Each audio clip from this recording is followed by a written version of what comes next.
Nah, fucking weird. See, I'm wearing my four-leaf clover necklace today. Feel like wearing it. Oh, nah, I'm just fucking really cheesed off. But oh well, what can you do?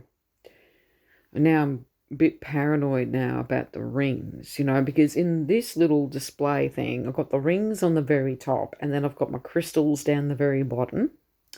And in the middle, I've got my two EMF meter machines that are fully charged. And that's where I like to keep it for quick access. I can just quickly, lean over, crawl across to the foot end of my bed, pull out the drawer and grab the EMF. Yeah. Fucking hell. I'll have to wait and see what happens later on tonight. But honestly, that is just really annoying. Like, what the heck? But to be honest with you, weird shit was happening leading up to this main event. Yesterday, I heard weird shit moving on that table, and I knew that the spirit was trying to wake me up and get my attention, and it's always between the hours of 3 and 4 in the morning. So, yeah, so it's the same entity, and I think I know who it is. I'm not happy, but I think I know who it could be. And there's no point in me discussing of who this person is, because I've discussed her before with you guys in the past. And if you think who I think it could be, if you've watched every single video I've ever done, including YouTube, because I have discussed this with her, with you guys, about her and about her son. I'm telling you, that's the only person that pops into my head straight off the cuff. Now, if I am wrong and it's some complete other different spirit, well, then I'm wrong. And I'll put my hands up to that. But I don't think I'm wrong this time. She does weird shit like that. She will walk around the room and you'll hear the movement in the room. And you'll hear her. And she'll just tickle with things. Like grab something like this, just say a little trinket, and she'll pick it up and just gently and go like that. But not as loud as that, because I grabbed the wrong kind of thing for an example. I grabbed that, the snow globe. But something small, like just say the sunglasses, and she'll just like do that kind of movement. Yeah. But she'll do it all around. And then if she doesn't get the attention she wants, like she doesn't succeed in waking me up, she'll try to physically attack me, like smack me very hard on the forehead. That's what she normally likes to do, is hard tapping, or she will shove me. And about 3 or 4 times over the years, she has shoved me and smacked me on the forehead, because I deliberately like to ignore her, because she's very persistent. Like, she will not stop. She will give me maybe 3 months peace, and then she will come back and then do her antics for nearly a full month. So, you know what I mean? So that's what's very annoying about her, and she's relentless. I don't know what's wrong with this woman. Me and my dad will sometimes hear her whimpering and crying and calling out for help. What can we do? It's not my fault. I've tried everything I could, and I've tried to explain it to her, but she just doesn't listen. She's very relentless, and I can see from her son's perspective why he's the way he is when it comes to her. So I know most of you out there don't know what the fuck I'm on about, and there's some of you will jerry, and you'll know what spirit I'm talking about. And these two particular people are dead, okay, and they don't have a good relationship with each other, and for some weird reason, one of them is coming to me the most.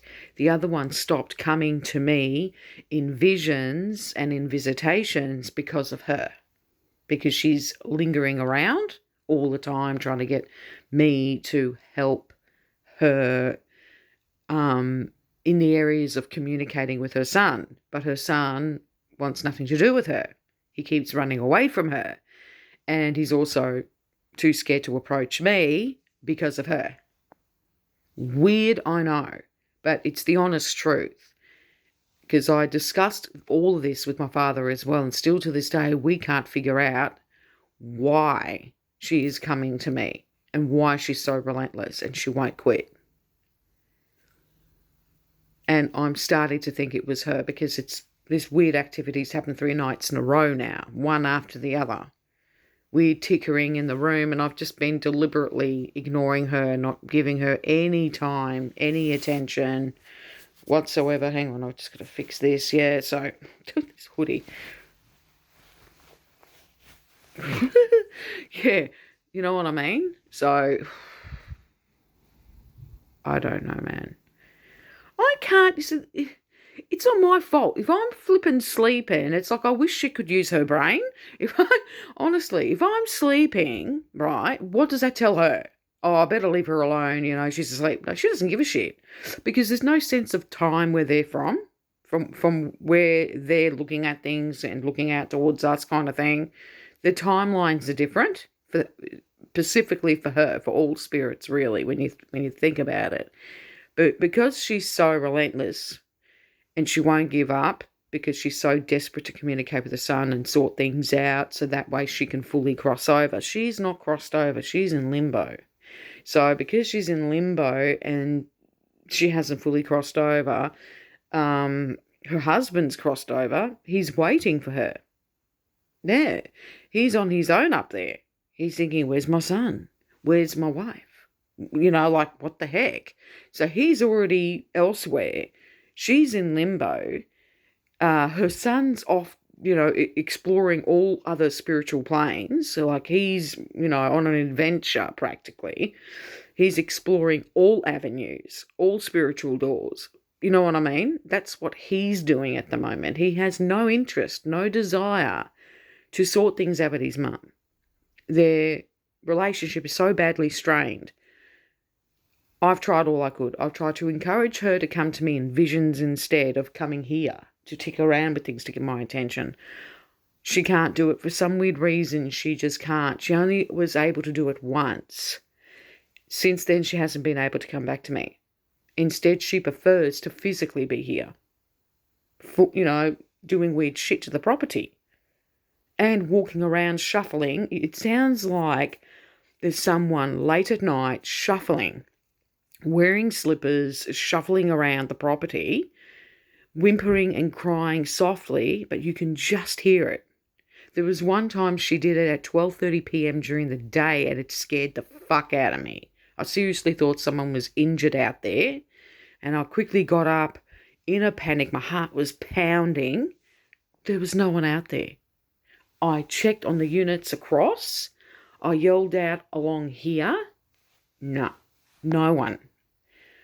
I quickly woke my father up immediately and told him, because he was having a nap. I told him straight away. He's like puzzled. Like, nah, like he didn't hear it, but I did. And it was terrifying. And still to this day, I haven't forgotten it. And I jerried. And I thought, I know who it was. Because that same night, at around 3:30, 4 o'clock in the morning, I was asleep.